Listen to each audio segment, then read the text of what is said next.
Welcome to Kansas City Stars, brought to you by Mongo TV. I'm Patrick Perry, and today we have a very special guest who is well known to Kansas City. He has made his life one of service to the community. Today we want to recognize him and thank him for his outstanding contributions and his dedication to Kansas City. Let me introduce our guest, a man who lives his faith, Alvin Brooks. Thank you very much. Good to be with you. Thank you, Alvin. Sure. Thank you. Thank you for being with us today. Alvin, what I'd like to start out is we want to get to know you a little. And if you could tell me just some of your memories as a child that are related to your family, your friends, and also the community, because I believe some of the memories in the past still have some effect as to what made you what you are today. Well, thank you very much. I don't want to tell you too much because I'm writing my autobiography, so I want you to be able to buy the book. They're going to be on one of the bestsellers lists for you and the viewers for a long time. But on a very serious note, and I am writing my autobiography, by the way. But I was born May 3rd, 1932 in North Little Rock, Arkansas, Pulaski County, to teenage parents, Wilbur Lamar Herring, age 17, and Thomasine Guild, age 15. I was adopted by the Brookses, was about 9 months old. My mother was sent to live with them after living with another relative, and that didn't work out. So the Brookses, who were an elderly couple, lived across the road, if you will, because it was actually kind of out of the city. And until I lived there until I was born, and then she went back to her home in Memphis to finish high school. And the Brookses decided that since she might come back after me, they decided to adopt me, and then left the city of North Little Rock and came to Kansas City. And there was no contact, and I didn't know I was adopted until I was 22 years old. And there was no contact with my biological mother or my biological father until I was 22 years old, when my biological mother wrote to the Kansas City School District about me, and they put her letter in an envelope and sent it to me, and I began to make inquiries. But at that time, my adopted mother, and by the way, the Brookses were Estelle Brooks and Cluster Brooks, and so my adopted mother had passed. And when I inquired of my adopted father about that, and then please, I want you to understand that when I say I make the distinguish between the difference between adoption and biological, I'm saying that merely for you and the viewers, because I consider myself as having two sets of beautiful parents. And so after my biological mother made contact with me in 1954, in August, I was in the police academy. I learned to be a cop in Kansas City. And we began to correspond several times, and I asked my adopted father, who is this woman, Thomasine Gilda Davis, she was married, that keeps making some inquiries, and he had seen as though he'd seen a ghost. And although he played it off, I knew something was wrong, and I would continue to correspond with her. And later on she said something like, I hope I'll know my grandkids better than I know my son. Christmas Day 1954, I just got off, I was out of the academy, and full-fledged police officer riding the streets of Kansas City, just gotten off from work that Christmas morning.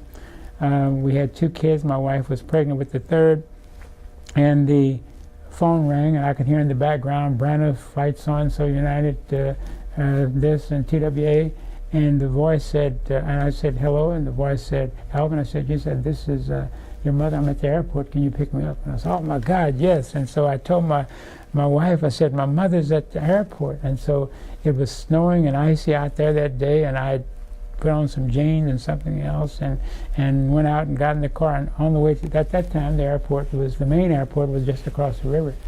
And so after I got to thinking, I don't even know what my mother looks like, and I'm sure she doesn't know what I look like. We hadn't exchanged any photos or anything. But thank God, too many African Americans weren't traveling that Christmas, and she was very noticeable standing there, and we cried and embraced each other and came home. And so then eventually my adopted father came over for Christmas dinner and didn't know her. Of course, he hadn't seen her since she was 15 years old. And so eventually introduced, and the rest is kind of history as far as that's concerned. And my wife and I, as I indicated, we got married young. I lost my wife just 10 weeks ago as a result of cancer. And if she'd have lived just about 3 weeks longer, it would have been our 63rd wedding anniversary. So as a result of those 63 years together, we have 6 children. Our oldest, the only boy, passed away 10 years ago. We have 5 beautiful daughters, and we have 17 grand, 21 great and 1 on the way, and 5 great and 1 on the way. So you can tell we're good Catholics most of the time. So that's kind of puts in perspective the family and all this. We're a very close-knit family, a lot of love, a lot of respect, and a lot of culture there that's grown and passed on to our kids, our grandkids, great-grandkids, and I hope that this will continue throughout the length of time. And that's kind of where the foundation is. That's what makes me what I am, with the support of my wife for those 63 years and my kids, and we support each other. Very touching. Thank you. Oh, thank you. Thank you. And actually, I was going to ask you, how your past has influenced you today, and you've actually given us a good background for that already. And I should add also that we are a very spiritual family. Religious. My wife was very religious, much more than myself, and I question about things a lot more than she does. Scripture. She took a lot at face value, and I questioned some things. And when she challenged me about that, I said, well, if you're, especially in the Christian faith, Jesus questioned God, and that was a number of times, and the prophets throughout the Old as well as the New Testament questioned. And so I don't think that they're any different at that time, hundreds of thousands of years ago, than we are today. And that does not mean that you're not faithful, that you don't have trust and you don't have respect and all that. But she always challenged me when I questioned certain things, and that was good. That made good conversation over the breakfast, lunch, and the dinner table. And sometimes, though, it left us kind of say, well, we'll put a period there until next time, and we'll just take recess. Well, and I'm sure because of those discussions, it probably motivated you also. Yeah, very, very definitely, yeah. And we pass it on to our children. All of our children have, they have not remained Catholic. Some have left the Catholic faith and gone to one of the Protestant faiths, which was their choice. I mean, thank God for freedom of religion and freedom of other things in this nation, and you can do that. But all of them are still very, very spiritual, very religious, and been taught at the beginning to be our brother and our sister's keeper, and our brothers and our sisters come in all colors and all religions, all faiths, all ethnicities, and even all genders, and even all those who sexual orientation. We feel that we're all creators, and we taught this, that we're all creators of the same Creator. We're all creatures of the same Creator.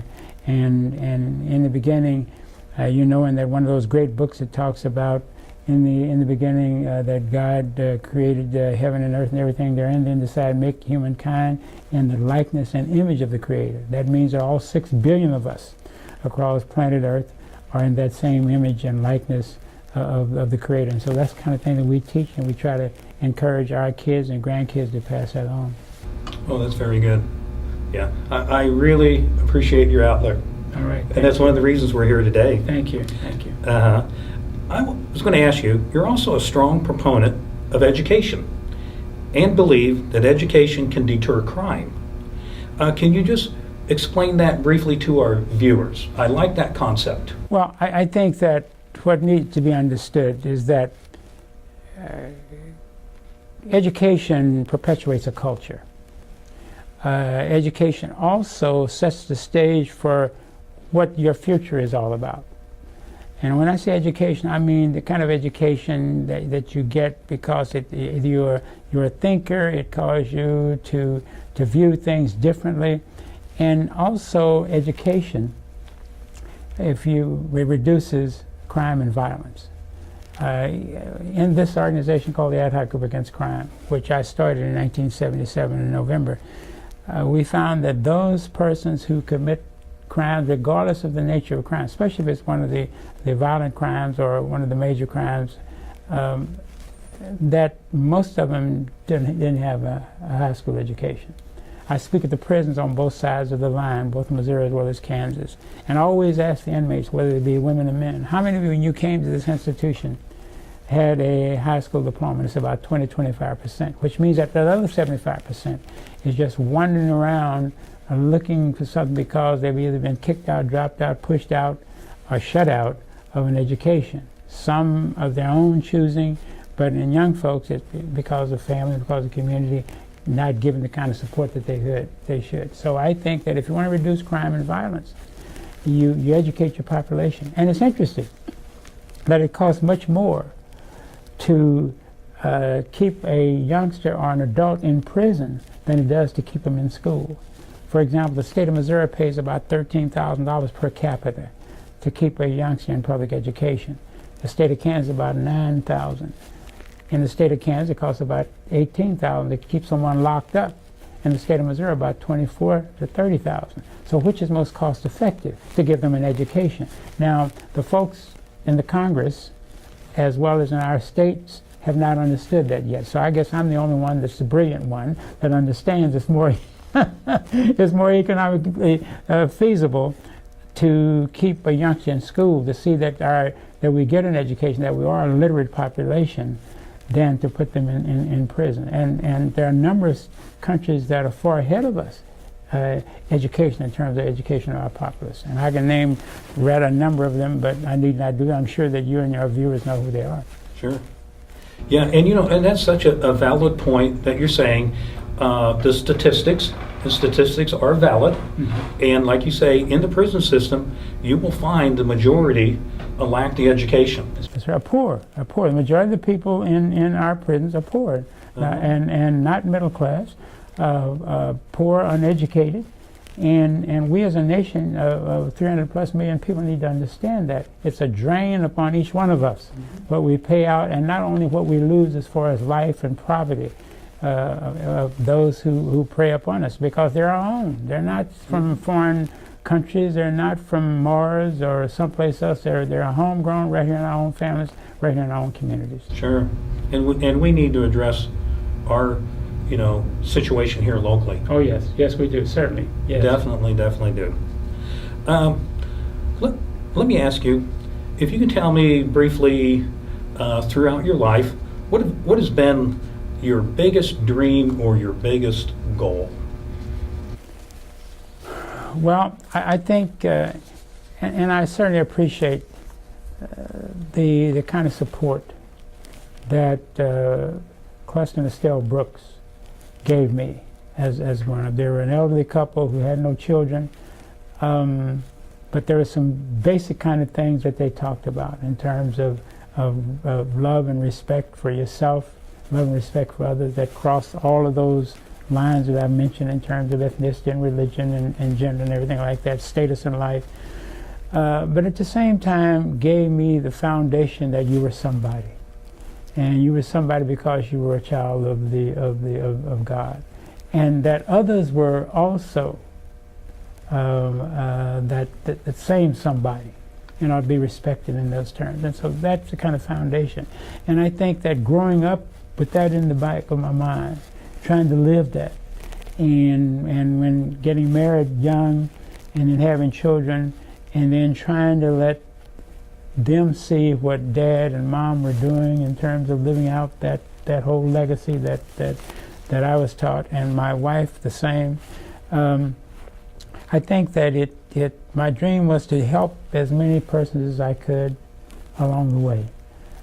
Sometimes sacrificing your own, and I did that. If it had not been for my wife, I would never have gained whatever I've gained, because my gain is her gain, my loss was her loss. But she was the one the glue that held the family together while I was getting an education, 2 degrees and advanced training, while I was in the various professions that I followed, from the police department to the school district, teaching at several of the universities and an adjunct professor, if you will, or instructor, forming the AdHoc Group Against Crime, and then which was a voluntary organization at first in '77 to 1988, and then staff, and I came on, and my political career, my administrative career in the city government, now being on the Board of Police Commissioners, coming full circle from a cop on the streets to now one of the policy makers of the Board of Police Commissioners. I owe that to and so my dream was and still is to do as much as I can while I'm here on earth for my family and for the community. And my community is broader than just Kansas City, broader than just the state of Missouri. So wherever I go, I try to go with that whole philosophy, that deep-rooted, deep-seated feeling that I'm somebody, and carry that you're somebody too, regardless of who you are. Even those who are in prison and those who are on the streets in drugs and alcoholism and prostitution and all that, we're all a part of that same human body. And so my goal has been and will continue to be until the last act is performed and the curtain comes down, to help and do the kind of things that I can to help generations yet unborn and set the stage for that, and to try to team with others who have that same vision for themselves and for their lives and for the future. And it's important, that we get this type of information out to the community. Yes. So people hear this, they understand it, and they know it's available. Yes. Yeah. And another thing I'd like to say is I really admire the amount of energy you must have, because speaking of, you've done a lot. And that just doesn't come by laying around. I mean, you definitely have to have a source of energy. I'm 81 years old and not holding, and I thank God for those 81 years, and I hope that I'll be able to continue both mentally and physically to do those things that would be pleasing to the Creator. And so you never know. Tomorrow is not promised. So yesterday you've lived. You don't know what tomorrow brings, so you do as much as you can today. Sure. Yes. And every day I hope that I can answer the phone or pick up the phone or have someone to walk through these doors or call me at home. I'm listed in the phone book and have been since I was 18 years old. And the phone number has changed, but the voice at the end is pretty much the same. A little more feeble now than it was back then. But that people call you, and you don't do these kind of things for editorials, to appear on somebody's television or radio station, or to give an interview to the written media. You do it because you can do it from the heart, and you don't look for anything in return except the blessings that you get by occupying space and time in God's creation. Sure. What would you say to our viewers about your service to the community? Well, it spanned a number of years, and I would hope that the kind of things that we've done, I've done, was meaningful, that helped somebody along the way. I'm without, again, as I say, and I've received a lot of accolades and awards and honorary doctorates and all those kind of things from some of the best institutions. But that has meaning, but more meaning than that is at the close of the day, when you can say, thank God for another day, that you've been very part of whatever I've done that's right, and those things that I've done that weren't right, I ask for forgiveness and look for a better day yet to come. And I hope and pray that I have lived that and will continue to live that. We're going to take another step forward, and I know that you founded AdHoc, like you said, was 1977, November, yes. November. And can you tell our viewers briefly what led you to the formation of AdHoc and what's going on with your organization today? Well, in 1977, in a short period of time, there were 10 women who were murdered. And at the same time, on the East Coast in New Jersey and New York, there was a man that they called the Son of Sam, who was killing prostitutes in those 2 states, was arrested, and of course, I don't remember what reasons he gave. But here it was felt, and in the African American community, because 9 of the 10 women were black. Most of them were women of the street, and most of them had a drug or dual dependencies, either alcohol and drugs as dependent. And so it was felt in the African American community, since that was happening in New York and New Jersey, Son of Sam, that there was a serial killer loose in the community. And so I had been a police officer here, I've been a detective here, and a good friend of mine who was a sergeant and charged with investigating these crimes, another African-American police officer, a sergeant named Alfred Lomax, who happens to be now the U.S. Attorney, a U.S. Marshal for the Western District of Missouri, appointed by the President and confirmed by the Senate. And he and I got together and went over these 10 cases. And with a microscopic kind of an eye, looking to who might be the culprit in this, found out that there were no similarities in terms of, at least to the point that we could call them victims of a serial killer. And we found out that they were murdered by one of 3 persons, either a John, either a pimp, or a drug dealer. And so it was not, they were individually, none were connected to each other.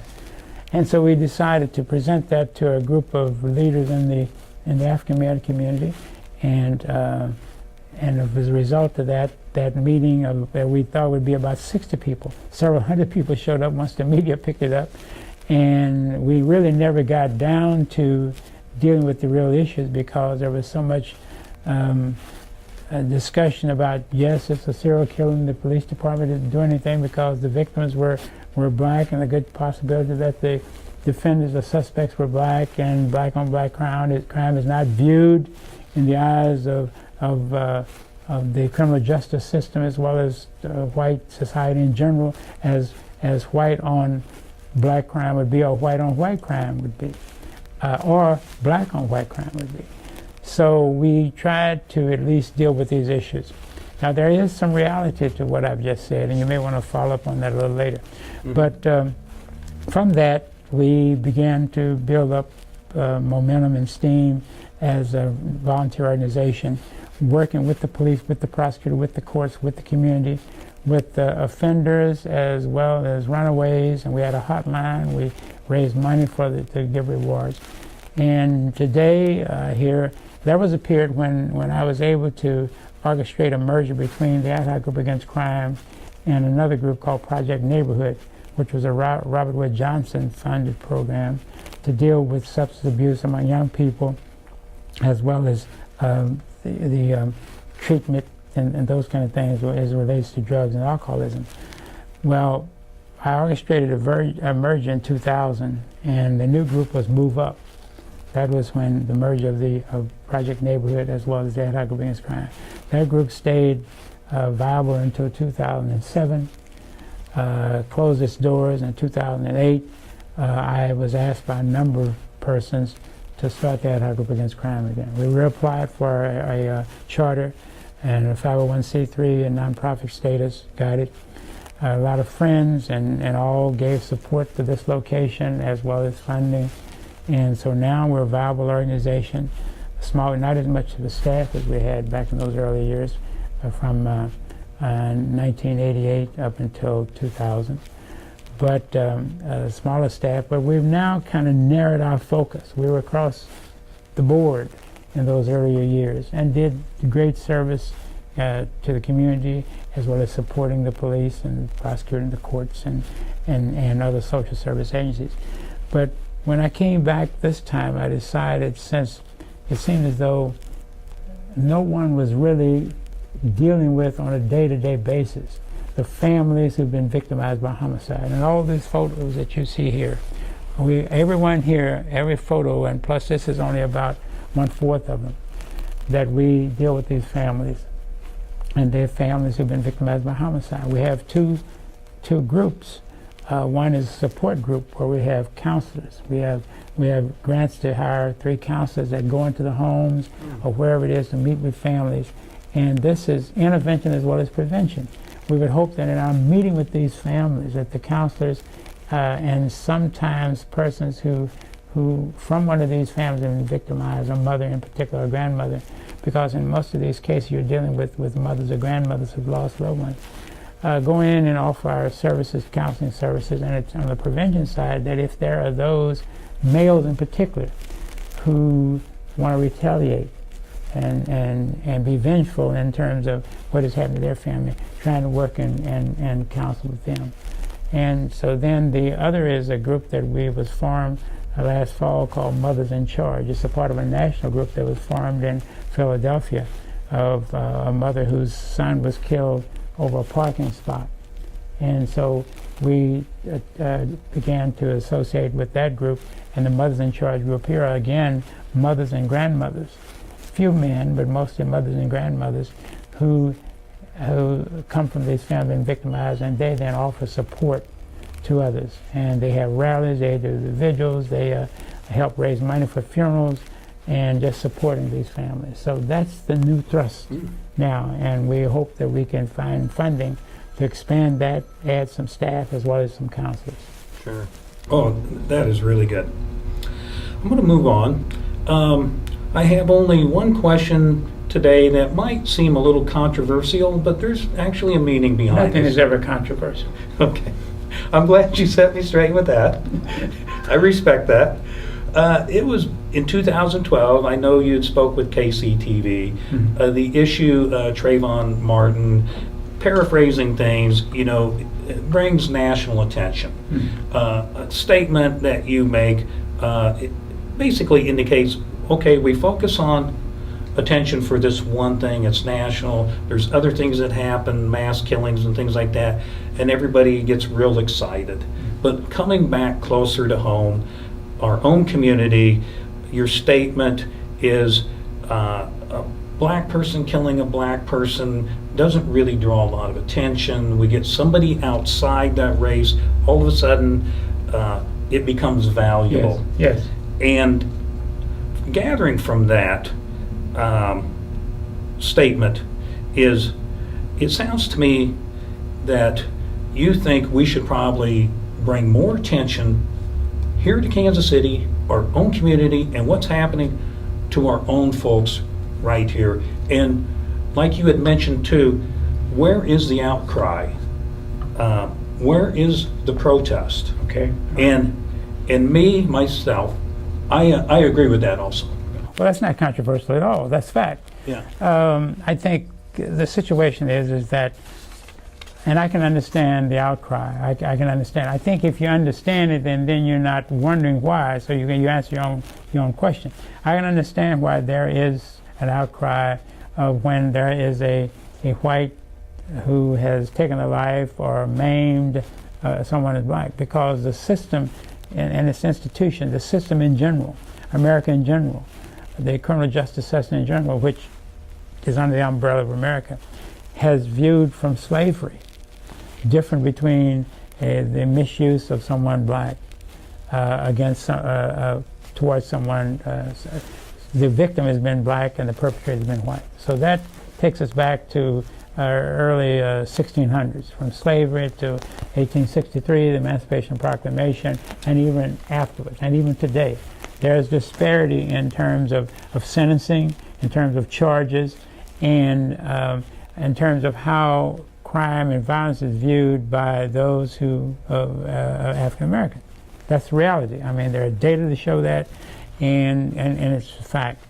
So what I was saying in my interview, that being the case, is that the Trayvon Martin case and the Zimmerman case got a lot of national attention because of Florida's law, stand your ground law, as well as Zimmerman targeting a young African American male with a hoodie and with Skittles and whatever else in his hand, and ended up dead.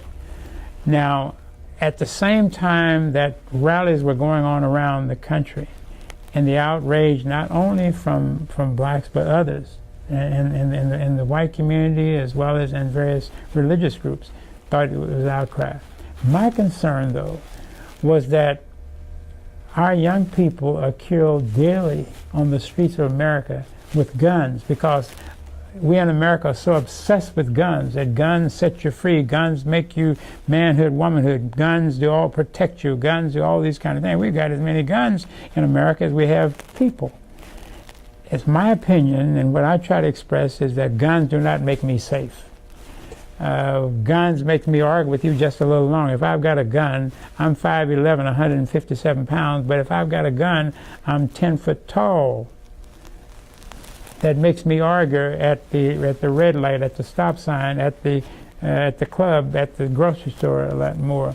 And I think that I believe that violence begets violence. So the chances of being hurt or hurting somebody is much greater, even if I am not threatened.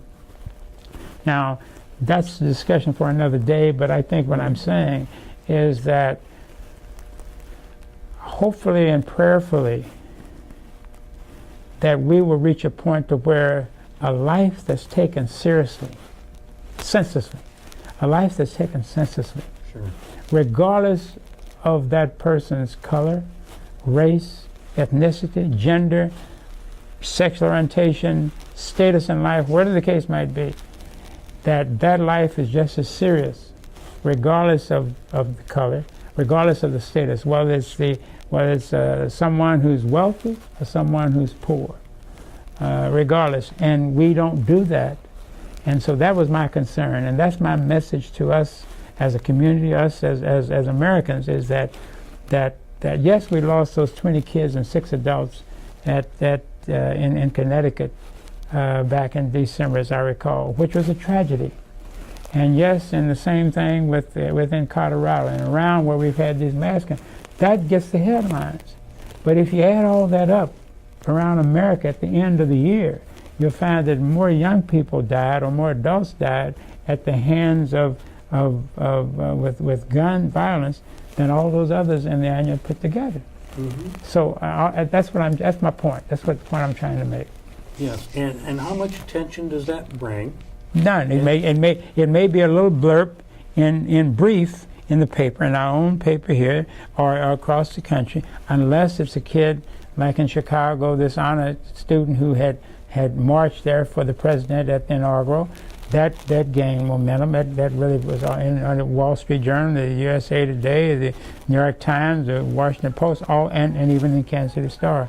So, but the real thing is that we don't deal with that unless it's a high-profile case. But every time a life is taken senselessly, yes, it ought to be high profile in our minds, and we don't expect the media to do it because media, that's not the role that media really plays, and we need to understand that.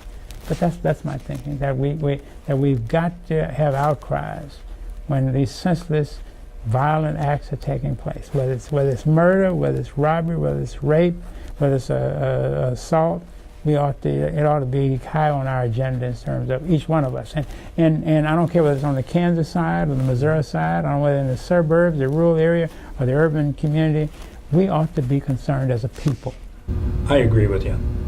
Yeah, there's just nothing minor about any of this. No, not a life. It's all critical. It's all very, very important. And as you mentioned with the Creator, He created all life. Yes, that's right, yes. And they're all equally valuable. And pain, a mother's pain for losing a child in a senseless act. There isn't like a black pain or a white pain or a Hispanic pain or a Latino pain or an Asian pain. Pain to a mother who loses a child. Pain to a family member who loses a loved one. It's pain. And you can't put it on a scale like an applausometer or something like that and say that it's all pain because of something that's occurred that was preventable. And that's what we mean. Homicides are preventable. It takes a victim and a perpetrator, and it's preventable crime. Sure. And like you said earlier, one of the steps is education. Yeah, education. And of course, I must hasten to say that the faith community plays an important role in this. And I think that the faith community needs to step up and not be so divisive in terms of what's your faith. most of the major faiths believe that in the Creator, that we're all descendants of Abraham, Isaac, and Jacob, and that there's a relationship, an interconnection that we have with each other, whether we want to or not. I have to love you, and there's nothing you can do about it. Vice versa. It's a two-way street. And I think that the faith community needs to talk more. It's all right in the Christian faith to go with the New Testament occasionally, we can back in the Old Testament and talk about these things, and our Muslim brothers and the Quran, our Jewish brothers and the Torah and all that. But somewhere along the way, it's got to be intertwined with love for our brothers and our sisters, regardless of who they are, and an outcry against the violence, and coming together to do those kind of things. Not just the Jewish community over here, the Christian community over here, the Muslim community over here, but we're all in this together. The late Whitney Young, who was director of the National Urban League, in a speech once said, "We might have come in different ships, but we're in the same boat now." We're in the same boat when it comes to violence.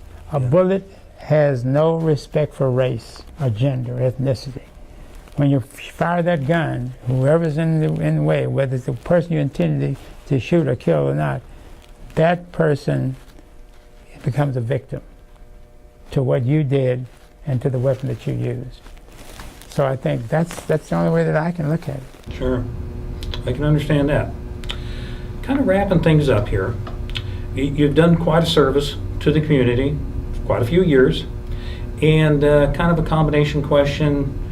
Do you personally feel that you've done a lot of good for the community, even though you'd have to take a little credit for yourself? And the last part is, how do you want to be remembered when Alvin isn't with us any longer? Well, I hope that I've done some good. I hope that I've done some good. And again, not for editorials or honorary doctorates or to be recognized at this dinner or this whatever. I hope I've done some good. I set out to do that, but not for anything else, but just set out because my own conviction and that of my wife and my kids, and I'm hopeful that, as I said before, that will pass on down through the generations. If I leave any legacy, if my wife and I leave any legacy, I hope that they can always say that great-great-great-great-grandma and great-great-great-grandpa did these kind of things that are worthwhile us continue to do. Where do I go from here? How do I want to be remembered? How do you want to be remembered when you're gone from Well, here? just someone who tried to do the best that they could to make a difference, a positive difference, a difference that was couched in faith and religious background, and being respectful of all those who the Creator created. And not only those that are of the human, but also other living creatures, as well as the environment. Now that's a lot to be remembered by, but that's where I stand. I have some concerns about the environment. I have concerns about the instinct of certain creatures. I have concerns about how all that impacts. When the Creator made heaven and earth and everything therein, He set into motion nature that's governed by its own laws. And all of those creatures, except us, we're the only ones that have freedom of will. Other creatures are governed by the laws of nature. When your dog doesn't think about, I'm going down the street here and pick a fight with Fido in behind the fence, or the cat's going to say, I'm going to go over here, I think, and party in our neighbor's sandbox. They just do it instinctively. But we as human beings think about it, rationalize about it, and then act upon it. So that makes us much higher than those other creatures. So I would just hope that what I'd be remembered for accepting all of this of the Creator's creation as being a part of our everyday existence, and that we live in a human and respectful way towards each other, as well as towards other creatures, as well as towards our environment. They're all created by that same creator. Definitely so. Alvin, I can't tell you how much I appreciate you taking the time to visit with us today My pleasure. and our viewers. I appreciate your outlook. I want you to know from our standpoint, you have done a lot of good, and I Thank know you. you're still Thank you. on that trail, Thank you. and you're going to accomplish even more. Slowing down though, it's just, Yeah. I promised my wife, as you know, and I think I shared with your viewers, that my wife passed the 24th of July. But I promised her 2013 was going to be our year. 2014 is going to be our year. 2014, God willing, is going to be our year.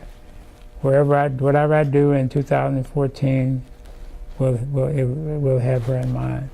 And some things we wanted to do that she won't be with me to do them in physically, but in spirit, she'll be there. And I'll say, Carol, this is for us.